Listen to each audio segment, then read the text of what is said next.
So thank you very much for joining me this evening. I really do appreciate it. I always tell people when we do these webinars that I really feel honored that people are willing to take a little bit of their time, especially in the evening like this on the West Coast, to spend with me and hopefully get a little bit educated about a different way to look at health. Truly, my mission in life is to help people understand health from a different perspective so that you learn that you can actually control your own health and your own um, outcomes to health, your diseases or whatever, all by yourself. That you don't need to go to a doctor, you don't need to the help of anybody else really. If you just learn a couple of simple concepts, one of which we're going to be talking about tonight that has to do with insulin and insulin levels. Just as a quick background, I'm a traditionally trained pharmacist, and a while ago in my practice, I realized that giving people medicines was not really helping them for their chronic diseases, and so I was looking for a different way to try to help understand health and how it works and help other people understand that as well. And that's part of what these webinars are all about. And so the topic today is about insulin levels, as you can see there. And it says the key to everything. And I have a tendency to not oversell something. And so those of you who know me and know me personality wise understand that if I say that there is something that is the key to everything, I really think it's the key to everything. And we really need to understand this concept. So that's what we're going to go over today, is understanding how important insulin and insulin levels are, the mistakes that we make in medicine in monitoring our health by not looking at insulin and looking at other indicators. And so I'll go through that. And again, don't hesitate to ask a question. Type it right in there on the box if there's something that I'm not addressing or something that I said that needs clarification on. So let's go ahead and get started. So here's a statement for you, and this is key to this understanding, and that is variability in lifespan is regulated by insulin. Another way to say that is that your insulin levels is a very important determinant for how long you're going to live. And that's the case for many, many species on this planet. And so here are some key points. Number one, insulin has been around for several billion years. It's even found in single cell organisms. And so, from an evolutionary perspective, as far as hormones go, everything that comes after that point or develops after that point is built upon the foundation of insulin and its various functions within the body. And that's the case with humans as well. And as we'll find out in our discussion today, insulin plays a very important role with many, many other hormones and functions in the body. I also want to make you understand that over the past, I don't know, 50 or 60 years, science has been studying the effect of caloric restricted diets in many, many species, including primates now. And what has been found in every one of these studies is that when we restrict the number of calories in a species, that species lives longer. Now, there's a caveat to that, and that is that you have to get optimal nutrition. It's not about starvation. It's about cutting down the number of calories, but still making sure that someone gets optimal nutrition. And when that happens, longevity increases. Depending on the species that we're looking at, anywhere from 30 to 200% increase in longevity when a species goes through caloric restriction. Now, there's a reason for this, and again, I think it's important to sort of understand the underlying reason why this is. Nature, as far as a species goes, and from a global perspective within a species, nature has one plan for a species, and that's to be able to further that species. And so really the key is being able to reproduce. And so when there is food aplenty, a species will reproduce quickly and then end up dying. A member of a species will reproduce, they'll do their job, and then nature's sort of done with them. And so then it's on to the next generation and the next generation. If there is not a lot of food available, then the individuals of that species have a tendency to sort of bide their time until conditions are better to reproduce. And the condition that I'm talking about is food and food being available. It's really an interesting to me and a keen concept to understand is that when there isn't food available, species have a tendency to live longer so that they can carry out their mission according to nature, which is to reproduce. And so for every species that's been studied, caloric restrictions have resulted in living longer lives. I also want to point out that they've also done lots of studies on centenarians, people that live to 100 years or more. And they look for a common factor in all of that. There's genetics, there's emotional disposition. They've looked for people that are happy versus people that are sad. They look for people that get exercise or have certain levels of cholesterol or life habits or whatever. And they don't find any common ground there with people that live to 100 or further, save one thing, and that is that they have a tendency to have lower levels of insulin and higher sensitivity to insulin. And that's going to be the crux of what we're going to talk about today. So, I think the oldest woman ever recorded was that 122-year-old French woman, I think died probably 10 years ago or whatever. And, if you looked at her lifestyle, you'd think, wow, there's no way that that woman should live as long as she lived because she drank every day. Of course, she was French, and she smoked, and she was cranky. But it really wasn't about that. It's about insulin and insulin levels, and that's what we're going to get into a little bit further. Kind of interesting, I think. So the question is, what is insulin and how does it work in the body? Well, number one, we have to recognize that insulin is a very important hormone. It's made by your pancreas, and it circulates throughout the body. And its purpose, its job is really to open cells to let sugar in. Sugar is used to create energy. Your body will convert sugar into ATP, which is the currency of energy within the cell. And so insulin is the thing that comes to the door and knocks on the cell's door and says, hey, here's some sugar, let it in. It does this through some key mechanisms, which are common among many functions in the body. There are receptor sites that are on the membranes of every cell in your body. And those receptor sites are sort of like a very specific lock. And insulin and its molecular structure is a key that fits exactly into that lock. And when that key fits into the lock, the cell membrane opens up a little bit and sugar is escorted into the cell. That's how it works. It's through excess stimulation of these receptor sites that the cells start to not listen to insulin's message, which is to open up, let sugar in. In other words, insulin comes and knocks on the door too much. And so you start to ignore the knock on the door. That's basically what happens. And that leads to insulin resistance or metabolic syndrome, which I'll talk about in a second. Insulin has effects on many other organs in the body and plays a role with the production of many hormones, many enzymes, and how different glands and organs function in the body. So what does insulin do? Well, if you went to your doctor and you said, if you asked that simple question, the doctor would tell you that insulin lowers blood sugar. Now, I can't say that isn't true because it is. But what I can tell you is that the blood lowering effect, the blood sugar lowering effect of insulin is nothing more than a trivial side effect of what insulin really does in the body.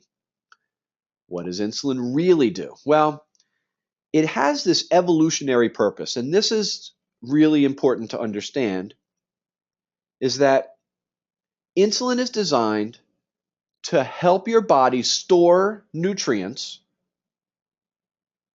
during times of plenty for when there are times of lack. That's what insulin's job is. And so back when we were cavemen, we went through feast and famine times. And during feast times, when there's excess sugar and excess other nutrients, insulin's job is to help the body store that. It stores it in a couple of different ways that I'll talk about in a little bit. And then when there isn't energy available from our environment, we have stored up energy to be able to use to make it through that famine time. This is the purpose of insulin. It has many other functions or purposes in the body. One of them is that it helps build tissue. Insulin is an anabolic steroid. And so it does help build things like build muscles or make other cells proliferate or reproduce. And this is why some weightlifters will shoot themselves up with insulin because it helps them build muscle. Insulin also helps store magnesium, which is really an important function because magnesium plays such an important role in your body in relaxing muscles and helping muscles contract appropriately, including the smooth muscles of your blood vessels. And so if you have a mechanism that makes it so that cells are not listening to insulin and its job as effectively as it should, and you're not absorbing and storing magnesium the way you need to for normal function, it's sort of like a downward spiral because what happens is the blood vessels become more constricted because they don't have enough magnesium. That can lead to high blood pressure.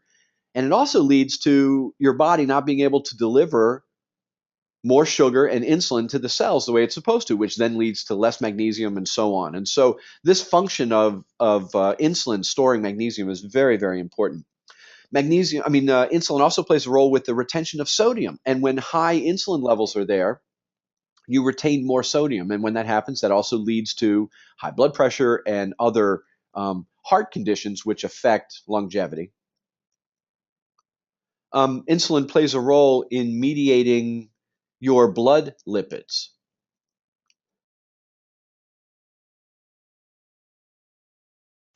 And that means it plays a role with your cholesterols and also your triglycerides, which is a unit of fat transport within your blood cells, within your blood vessels. And as I said again, cell proliferation. Insulin plays a role with cells reproducing the way they're supposed to. So what can cause or lead to elevated insulin levels? There's some simple answers to this, and there are some more complicated answers to this. The simple answer is too many sugars in the diet. And really, now sugars come in different forms. Obviously, when we're eating cakes and candies and donuts and sodas, we get simple sugar, and that causes a spike in your blood sugar.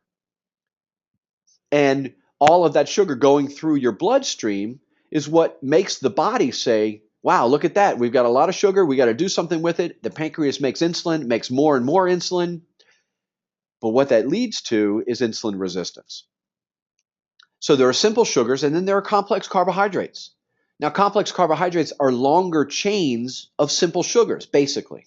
So when you hear about 12-grain whole wheat bread, you hear about that being more of a complex carbohydrate. And what that means is it's just simple sugars all in a long chain.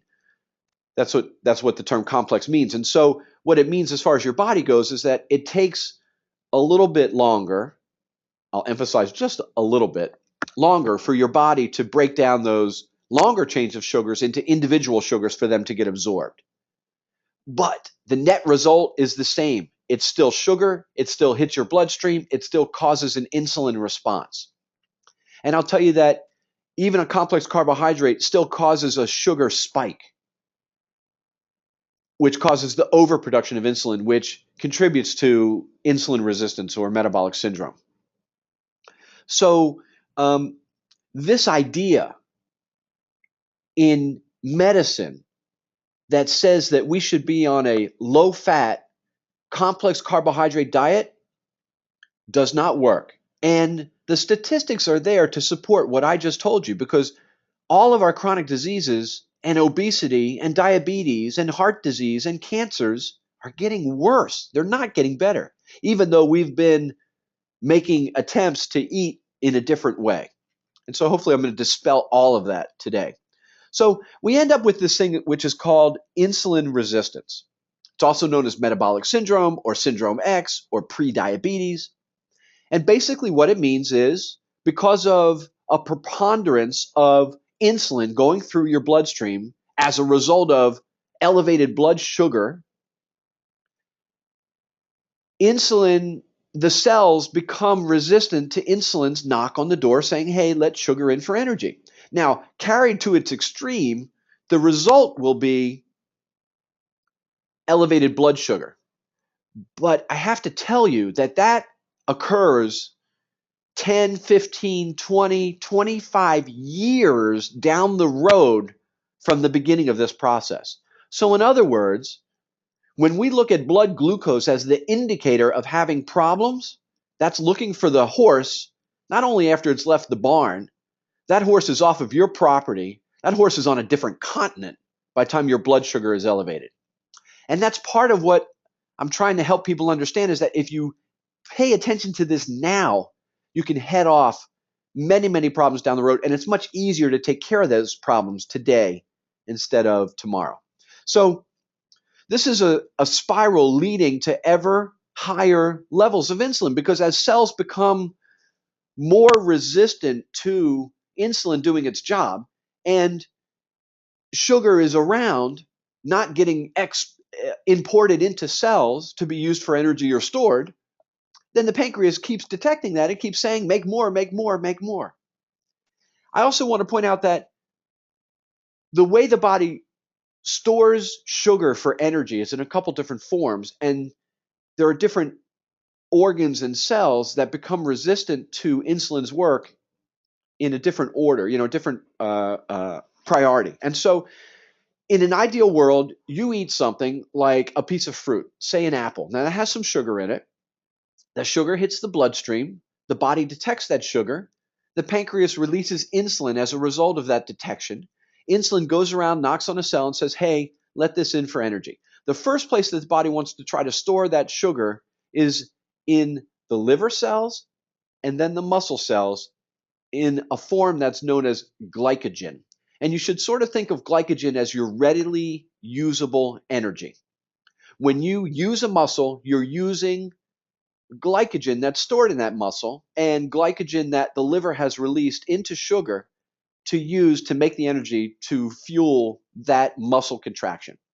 And you have enough glycogen to help you through about 20 to 30 minutes of a workout. You do not have enough glycogen to last even one moderately active day, if that makes sense to you. Then, if the sugar, if the glycogen stores are all filled within your liver and your muscle cells, then your body will take that sugar and store it in a different way, and that's called fat.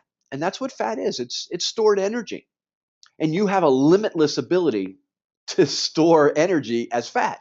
And again, that's an evolutionary mechanism to help safeguard against times when there's no energy available from food or from the outside world.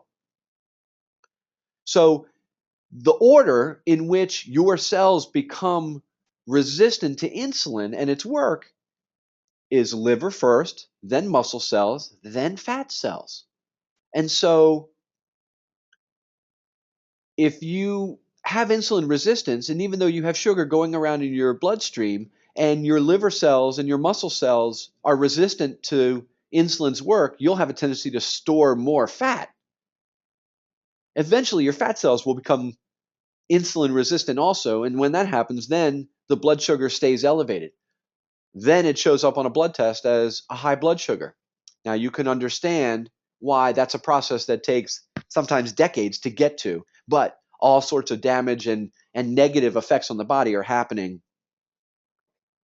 in the meantime before that ever shows up. Hopefully that makes sense to you. So, what are the effects of having elevated insulin? Why is it so important to not have elevated insulin? Number one is it causes a stimulation of the sympathetic nervous system. The sympathetic nervous system is the one that responds to stress. It's the one that causes that fight or flight response. And so blood pressure elevates, blood sugar elevates, heart rate elevates, blood vessels constrict so that you can deliver oxygen and nutrition to the organs that you need, your muscles, your brain, your eyes, your immune system in the face of a stress, like when a saber-toothed tiger jumps in the cave.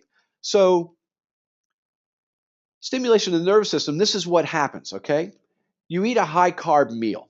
Let's say it's that pasta dinner that happens on Sundays in some families, right?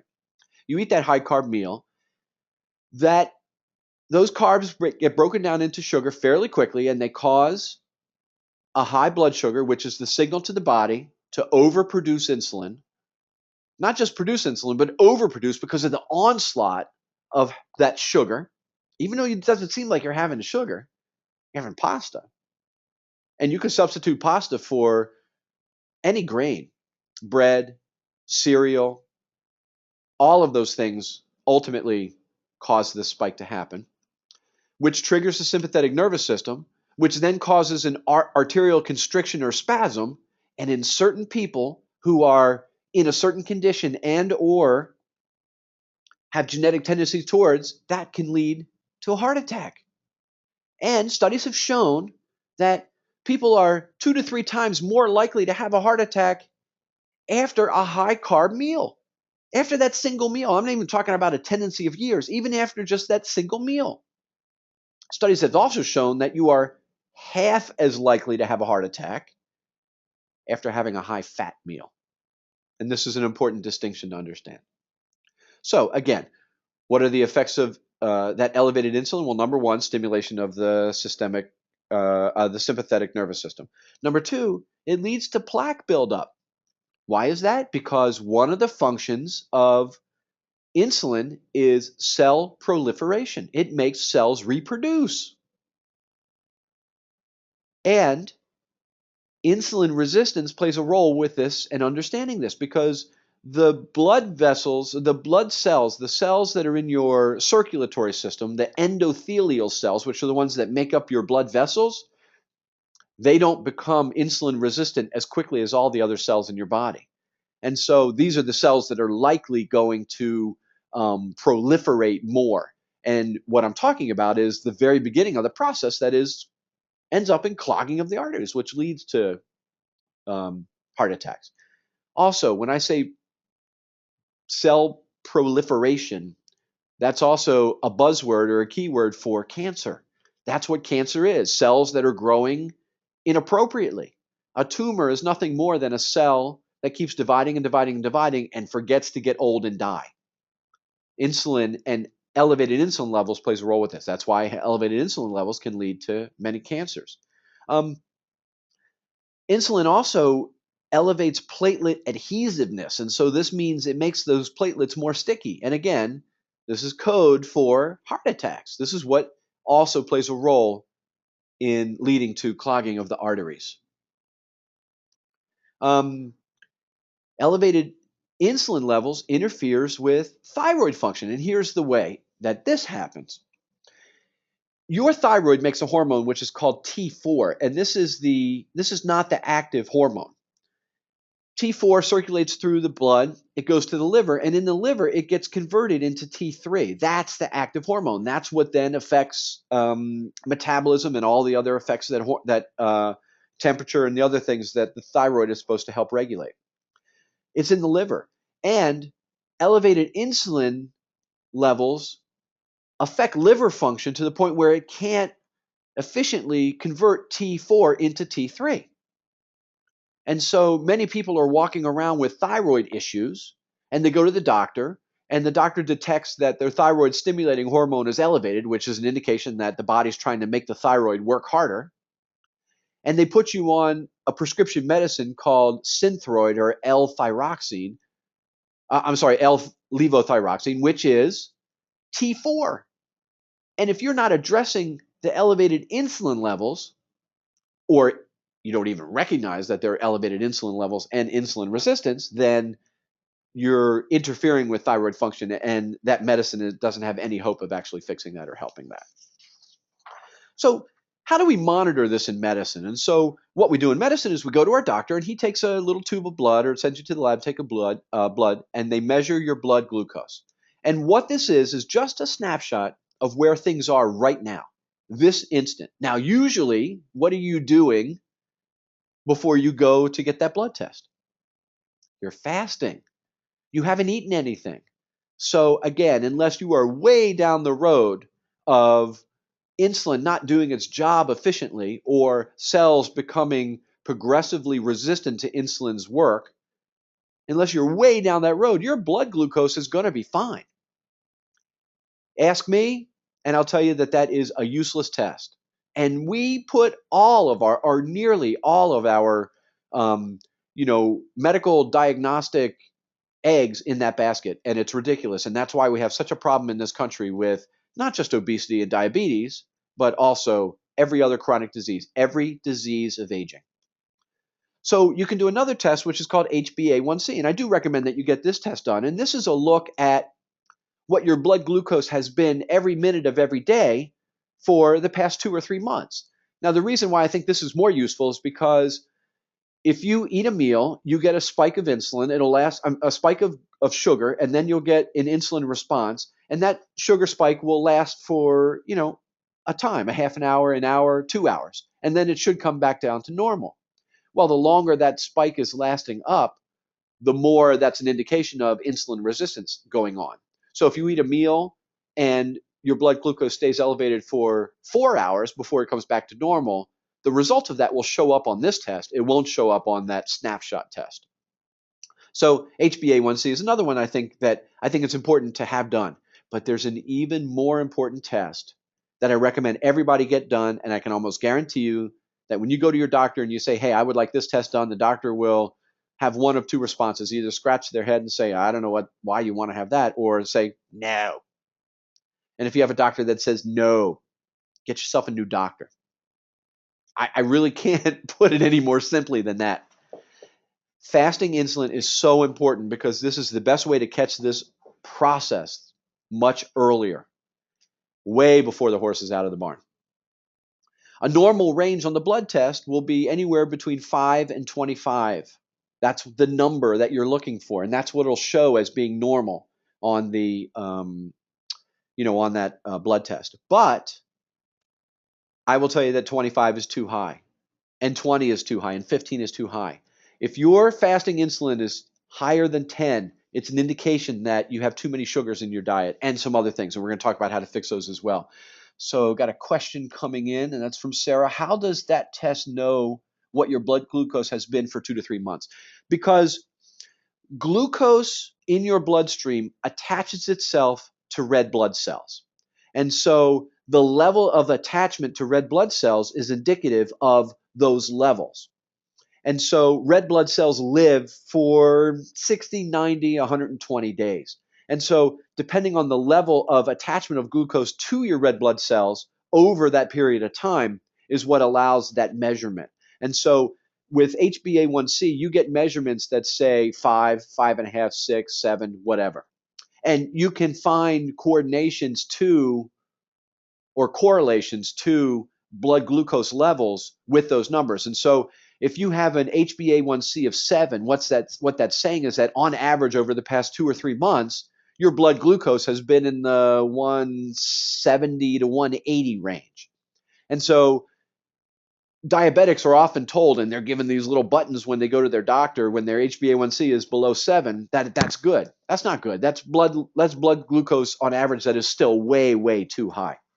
And we want to see that number below 6, maybe even below 5.5. Thanks for that question, Sarah. Hopefully that clarifies that for you. Okay, so then the question becomes, how do we keep insulin levels controlled? What do we do? Well, there's 3 areas. I bet you could have guessed them anyways: exercise, diet, and supplements. So we go through each one of these areas individually and discuss it. And again, I just want to remind everybody, if you have questions, just punch them right in there, and I see them as soon as they are typed in, and then I can answer them for you. So let's talk about diet first. First thing you got to do is get the carbs out of your diet. I mean, it's just that simple. Now, there are good carbs versus bad carbs. The good carbs are ones that hit your bloodstream more slowly. So complex carbs are a little bit better than simple sugars. So obviously cakes and candies and donuts and sodas, those hit your bloodstream like the Marines on Normandy Beach. And that's what causes the body to over respond with insulin. And that leads to all the things that we've been talking about. Well, complex carbs without fibers don't help you as much either. Body breaks them down pretty darn efficiently.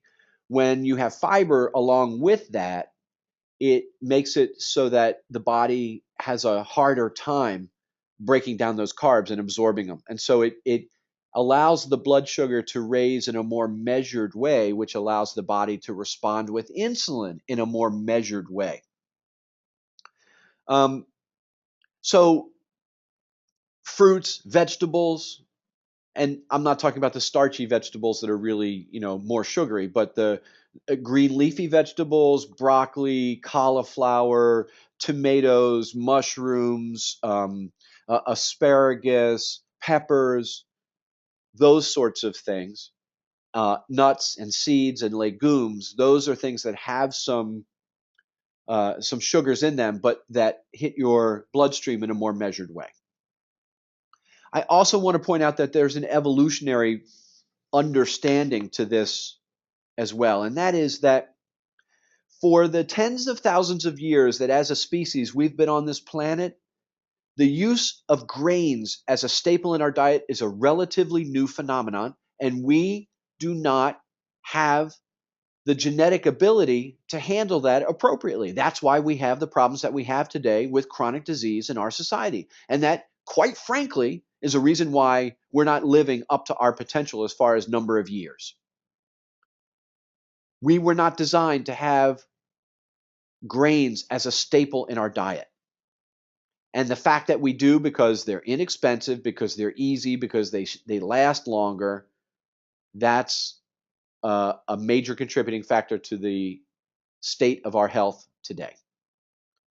So here's some percentages for you. Now, I know that this is going to make some people's head want to explode because it seems so different than what we've been taught. But as far as percentage of calories in our diet, really ideal for most people, and this is by study, is 20-20-60. Now, what is the 20-20-60? That's 60% of your calories should probably be coming from fat, 20% from protein, and 20% from carbs. Now, that's of the calories. So that means avocados and nuts and seeds, as well as animal proteins or other sources. Really hard to do this when you're a vegetarian. Really hard to do this if you're following the food pyramid. And what has following the food pyramid gotten us health-wise over the past 40 years or so? We've gotten fatter and unhealthier. So anyways, some food for thought there, so to speak. All right, how about exercise? Well, number one is you want to use up your glycogen stores. That's very important because then when sugar is going around in your bloodstream, it will try to get stored as glycogen first before your body will try to store it as fat. And then also, if within an exercise, time frame, you use up your glycogen stores and then your body needs more energy, what's it going to do? It's going to go to the next storage unit of energy, which is fat. That's why this thing about the 20-minute threshold of working out. If you work out for 20 minutes, you use up your glycogen stores. This is a general rule of thumb. If you work out for 30 minutes, you got 20 minutes of using up your glycogen stores, and then you got 10 minutes of something else for energy. That's where we access our fat, and that's the important part of that. I also want to emphasize the importance of weight training because bigger muscles means a couple things. Number one, it means increased metabolism. When you have bigger muscles, you burn more energy. You use up more energy just when you're sitting around not doing anything. But remember, I told you glycogen is stored in your liver and in your muscles. When you have bigger muscles, you have more glycogen storing capacity. And if you can store more of your energy as glycogen, there's less need to store it as fat. And that's one of the things that we want to try to avoid, right? And I have to tell you that consistency is the key. It has to happen on a daily basis. It just has to. And again, from that big global perspective for the tens of thousands of years that we've been on this planet as a species, as our most current species anyways, The advent of sitting on our butts indoors is a relatively new phenomenon. And the state of affairs of our health today is a direct result of that fact. We have got to get out and move on a daily basis. Okay, hopefully that's enough preaching. Okay, so let's talk about the supplements. And this is also an important part. Now, I want to say that I use supplements, I recommend supplements for my patients, and they can be helpful for all of this. And supplements are not going to be a substitute for changing the diet and exercise. Those things have to happen. That's why I talked about those things first. I know that in our society, we are taught from a very young age that if you have a problem, the answer comes from a pill or a bottle. That happens when we go to the doctor. It happens when we think about life in general. And just substituting supposedly healthier pills is not a good long-term answer. You have got to do those other things as well. So let's talk about fish oil first. So I talked about how insulin works. It is released from a cell.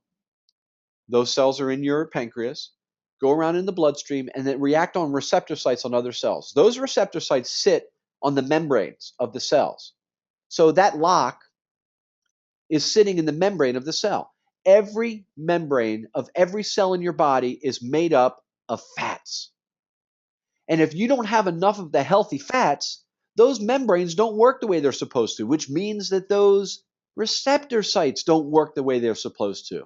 So, one of the contributing factors to insulin resistance is lack of healthy fats. And one of the ways to reverse it is to get those healthy fats back in your diet.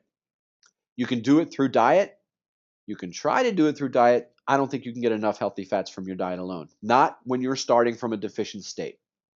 And those of us that are women and have had children, we've turned our bodies into a factory that while that baby is being developed and while that baby is being fed, gets first priority to those fats. And so women oftentimes are pushed into a state of deficiency as they go through pregnancies and nursing. So even more important for moms, more important for babies of those moms. Insulin resistance, the tendency towards it, and the fact that it happens starts at the very moment of conception. When sperm hits egg, it's already starting to happen. When baby is developing in an environment where there's insulin resistance, baby develops insulin resistance.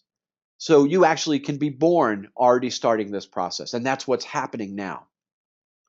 It's one of the reasons why we're seeing more and more obesity in children. It is lack of exercise, it is diet, but it's also what mom did and how that passes that tendency and that process along already. Number two is chromium. Chromium is what we call a trace mineral. You don't need a lot of it. So when you see supplement amounts, you see it in micrograms, not milligrams. A microgram, it's 1,000 micrograms in 1 milligram. So we're talking about trace amounts, but our soil has been depleted of chromium. And so we don't get much of it in our diet at all. And chromium helps insulin manipulate into a very specific molecular picture. It's sort of, insulin is like a chain of molecules, and it needs to fold in a very specific way to be the key that fits in that lock. And chromium helps it fold in that way. And we don't get enough of it. And so, what's a proper form and dosage? Okay, so you'll see chromium come in a couple different forms. A popular one that you've heard about or that has been written about is called chromium picolinate. There's another form called chromium polynicotinate, also known as chromate, CHROMATE. That's the one that you want to use, chromate. And a dose would be up to 1,000 micrograms a day if you really have an insulin problem, if you really have insulin resistance or metabolic syndrome or syndrome X or diabetes already. And so one of the ways that I evaluate a good multivitamin is it should have at least 200 micrograms of chromium. And if you have a specific sugar issue, you should be taking more of it. You can take it individually, or you can take it as part of formulas that are to help your body handle sugar more efficiently, help to reverse insulin resistance. And so a lot of the medical foods that I use in my practice here that helps people with losing weight and losing fat and getting insulin working better has higher doses of chromium in it. There's another trace mineral that's called vanadium, which looks very much like insulin and can sort of be a surrogate for insulin. And so you'll find vanadium also as part of formulas to help lose, to help increase insulin sensitivity. And then there's cinnamon that you guys have heard about as well. And so cinnamon is an herb, and it has some ingredients in it that seem to help with insulin sensitivity, which then in turn helps with blood pressure, helps with cholesterol, helps with weight loss. And so I think it's great to use cinnamon as part of your diet. If you're going to use a supplement of cinnamon, there's a very specific brand that's called Sinulin, and that's the one that those studies have been done on, and that's a processing of the cinnamon in a very specific way. And so look for on the label that it doesn't just say cinnamon, but then in parentheses after it says Sinulin, which is a very specific brand name. So that's the supplement part of this. There's a host of other supplements and herbs that can be used to help. Fenugreek is one of them. There's one that's called gymnema, and all of those may be helpful, but those are really secondary. You have to make those changes in your diet, and you have to make those changes in your exercise regimen to really start to change this. And so I'm going to do a recap now, and now's a really good time to type in some questions if you have them. If you don't have any questions, that means that I did a genius job of communicating all of this, or you just happen to be here and you don't really care. But I don't think that's the case. Okay, so first of all, insulin, regulator of longevity, and an inverse relationship. The higher your insulin levels are, the less many years you have to live.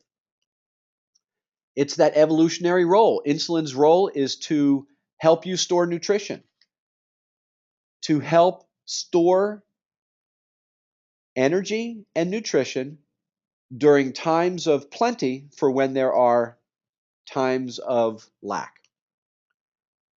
Studies have shown in in every species that I know of that they've studied that caloric restriction leads to longevity. Now, again, caveat with that is I'm not talking about starvation. I'm talking about getting optimal nutrition with less calories. That's sort of the opposite of what we do with the standard American diet.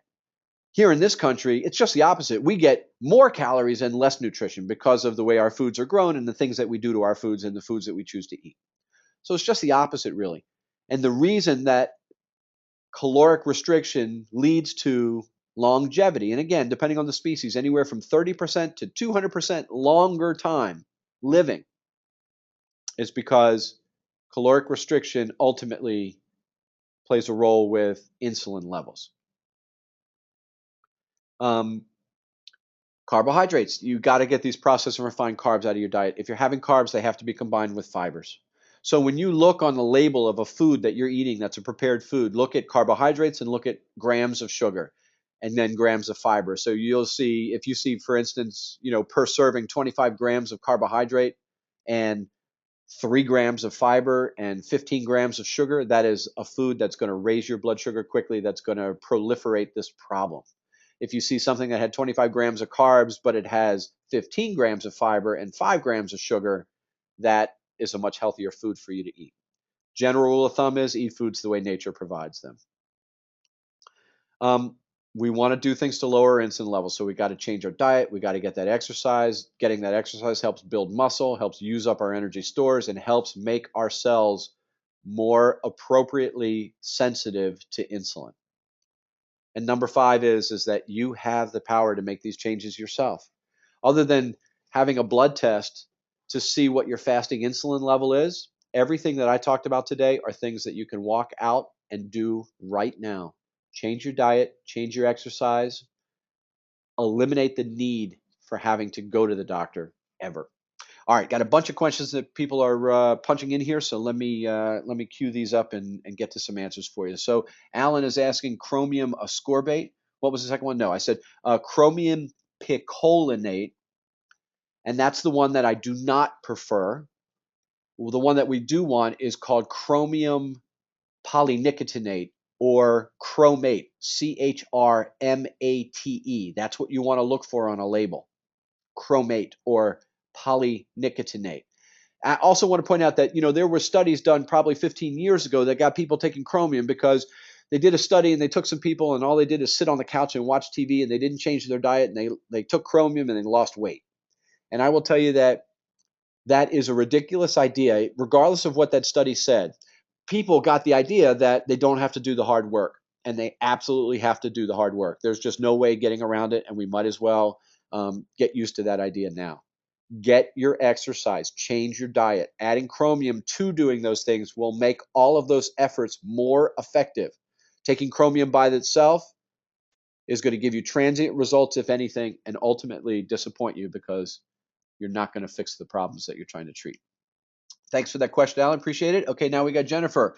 How does insulin resistance lead to PCOS, which is polycystic disease? It's like the issue that you get with making cysts in your ovaries. And how is metformin, the medicine, helpful to treat it? Is metformin treating the insulin resistance? Yes. Metformin is a medicine that diabetics take that helps make cells more sensitive to insulin and insulin's job. That's how it works. So the result of that short term can be that you see people's blood sugar going down because the cells are listening to insulin more, but it's not fixing the underlying problem. PCOS directly related to insulin levels being elevated. And when insulin levels go down, PCS goes away. So you can take a medicine for it. And again, in our society, we're taught that there's a pill for every ill, and we sort of function that way, and it's not the best way to function. Or we can fix the insulin issue at the root, and that really, fixes the problem for you there. Good question. I appreciate that.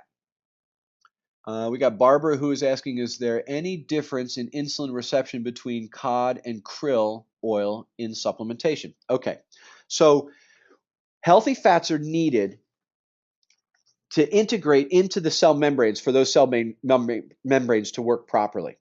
There are a host of fats. The ones that we seem to concentrate on the most are called EPA and DHA. They can come from a lot of animal sources, and they can come from a few vegetable sources. The animal sources are cold Atlantic fish, or as you point out, krill, calamari, all sorts of sea creatures. The supposed magic of krill is that those healthy fats are in a form that's known as phosphorylated. And what that means is they're in a form that supposedly the cells can take up more efficiently. Now, I say supposedly, it's true that form is taken up better by the cells, but krill is not as rich of a source of EPA and DHA either. And so you're getting a potentially more absorbable and usable form, but much less amounts of those. Krill, I do not recommend for patients unless they have some problem with, taking a fish oil supplement, because I don't see enough of the EPA and DHA in there. My favorite product to use is called Whole Mega by a company called New Chapter. And the reason is because it comes from salmon. They don't concentrate to just a couple healthy fats. It has a full array of omegas in there, 15 or 16 different ones. And for me, most importantly, studies on that particular product have shown incorporation into cell membranes even after just a 2-gram dose of that fish oil. So for my money and my patient's money and my recommendations, that's the one that's going to give you the biggest bang for your buck. And when we're working with weight loss and insulin resistant issues here in our office, we get people on that fish oil, and it definitely plays a role. Thanks for the question, Barbara. I appreciate that. Now we got Susie who's asking, can you say again what other blood test you can ask your doctor to perform that he may not agree you should take? And that is it's called your fasting insulin level. And again, when you do get the results of that blood test, it'll show the normal range of being anywhere between 5 and 25. That's the number. And we want to see it below 10 as an indicator that you do not have insulin resistance. Thanks for the question there, Susie. And let's see. Barbara's asking, what are the best fats to add to our diet? As far as dietary goes, and I'm going to be doing a webinar about this in January, the skinny on fats is, or the real skinny on fats, I think. Avocados, olive oil, any fats that are coming from nuts and seeds, but not concentrated, like sunflower oil. That's not a good oil for you to use. If you're talking about oils to cook with, we're talking about extra virgin organic olive oil, macadamia nut oil, or grape seed oil, that comes from grapes. Those are the three best, or coconut oil. Those are the oils to use for cooking and or within food. And then eating avocados is a great kind of oil. Coconut as well. All right, thanks for that question. One more question, and this is from Alan. It says, how many calories a day should be a target rate for calorie-restricted men versus women? That's a really good question, and it really depends on each individual. Each of our metabolisms are different. And so for people here in my office, we do a test where we find out their resting metabolic rate, how many calories they burn while they don't do anything. And that gives us a guideline. I would say general rule of thumb, women, a good calorie restriction would be somewhere between 1,500 and 1,800 calories. Sometimes we go lower than that. For men, somewhere between 1,800 and 2,200 calories. But here's another thing that you can do. Take a look at your diet now. Get one of those fancy programs on your phone, just a simple app that you can download, or on your computer, and put in everything that you eat and see how many calories you're actually consuming on a regular basis, and then start to tone that down. Other indicators that you have insulin resistance going on: high blood pressure, high LDL, low HDL, high triglycerides. Those all come from bloods. Or a real simple one is to look at your hip to waist ratio. For women, the waist to hip ratio, I said that backwards, waist to hip ratio should be 0.8 or lower, meaning that women should have hips that are a little bit wider than their waists. And for men, that ratio of waist to hip ratio should be 1. So guys, if you look down and you can't see your feet, you've got insulin resistance. I can almost guarantee that. Measure your waist, right around your belly button, and then measure your hips and see if the waist number is lower than the hip number. If it's higher, that's an indication that you've got some insulin resistance going on. So listen, everybody, wow, I really appreciate those questions. That was great. I appreciate your attendance today. I really honor the fact that you're willing to spend some of your time with me. I hope it found it useful. Please join us again. We have other ones coming up. In January, we'll be talking about probiotics. In February, I'll be talking about the real skinny on fats. I don't have anything on there on March yet because I would like some feedback from you. Some of you email me with some ideas of some topics that you'd like to hear me cover, and I'll be happy to add that to the list as well. And I also just want to point out that in our archives, we have all of our old webinars, including this one, will be up, I think, on Monday or Tuesday. And I've done all sorts of topics: stress and cholesterol and sleep and weight loss and osteoporosis and menopause and depression and anxiety and digestion. I mean, all sorts of good topics. So thanks again. I really appreciate it. And I look forward to hearing from you guys soon. Or if not, seeing you again on this webinar network. Take care.